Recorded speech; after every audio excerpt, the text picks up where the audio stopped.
Welcome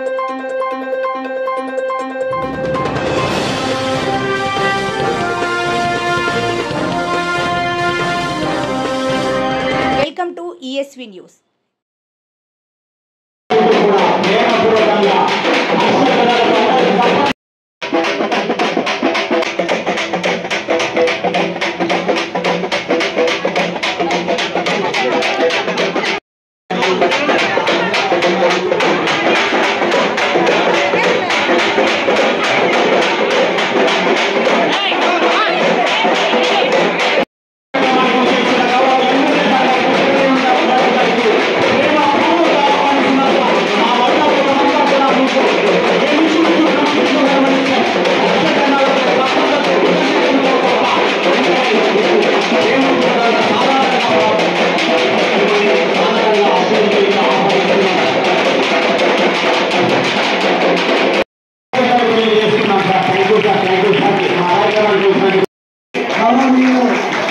మన MLA గారికి మన డిపార్ట్మెంట్ తరఫున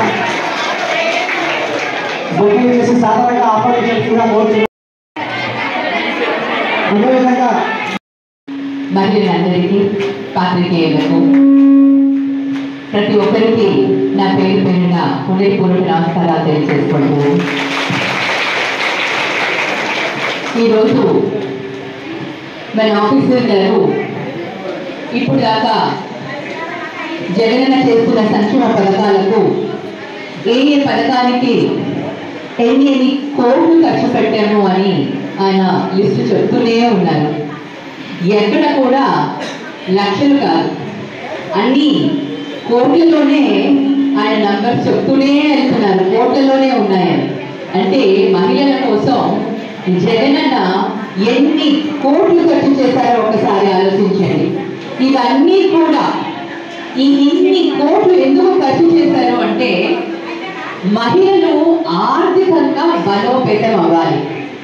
మహిళలు వాళ్ళ దగ్గర డబ్బు ఉంటే వాళ్ళ కుటుంబాలని చక్కగా వాళ్ళు కుటుంబాన్ని చూసుకోగలుగుతారు.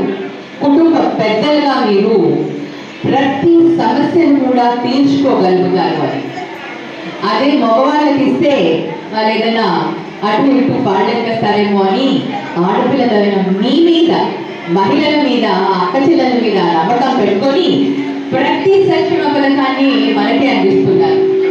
మరి మీరు కూడా ఆ డబ్బులు తీసుకొని చక్కగా వ్యాపారాల్లో లేకపోతే ఏదో చేస్తూ మీ పిల్లల్ని చదివించుకోవడానికో, మీ పిల్లల్ని తీసుకోవడానికి కోసమో, ఏదో కుటుంబం కోసమే మీరు కూడా వాడుకుంటూ జగనన్న ఇచ్చే ఈ ప్రతి పైసను సద్వినియోగం చేసుకుంటూ ముందుకు వెళ్తున్నారు.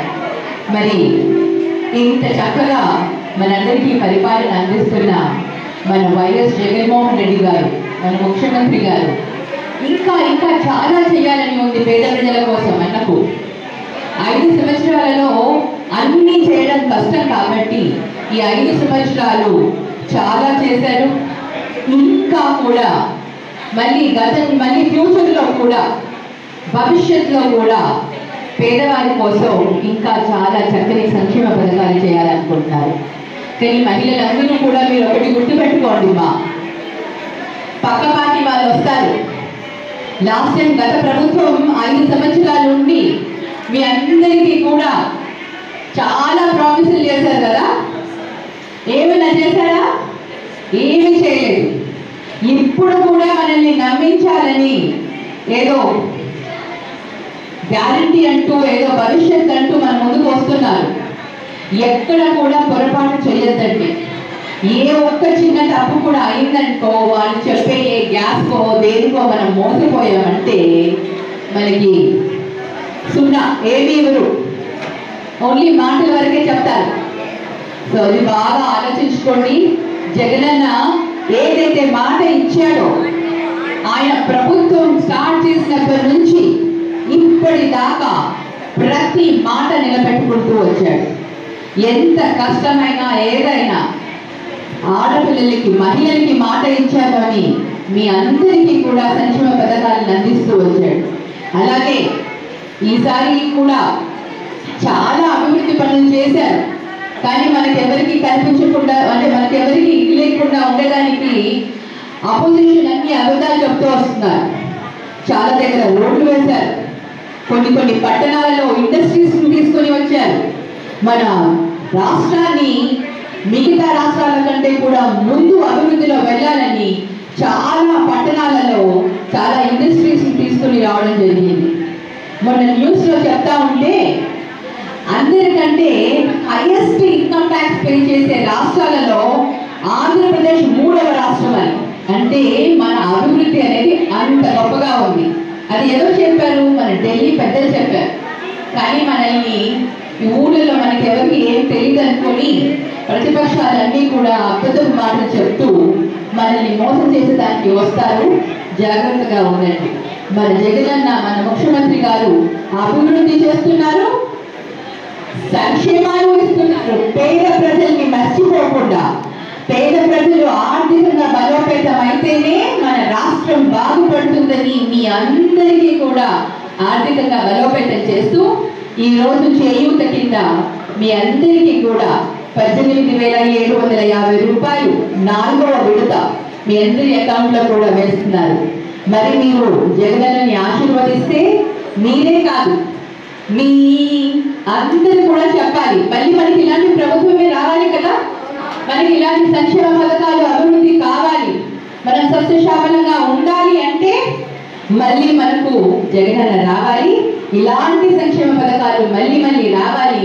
మీరందరూ కూడా చాలా మహిళలు అనుకుంటే ఏదైనా సాధించవచ్చు, మన అందరూ అనుకుంటే దానికి మీరందరూ కూడా నడవ పట్టుకొని జగనన్నని మళ్ళీ మనం విజయ పథకం ఎగిరేసేలాగా మళ్ళీ మనకు అని మీ అందరికీ తెలియజేసుకుంటూ మరి ఇటువంటి అవకాశం ఇచ్చిన ఎవరికి రానంత మెజార్టీ లేదు మనం ఇప్పుడు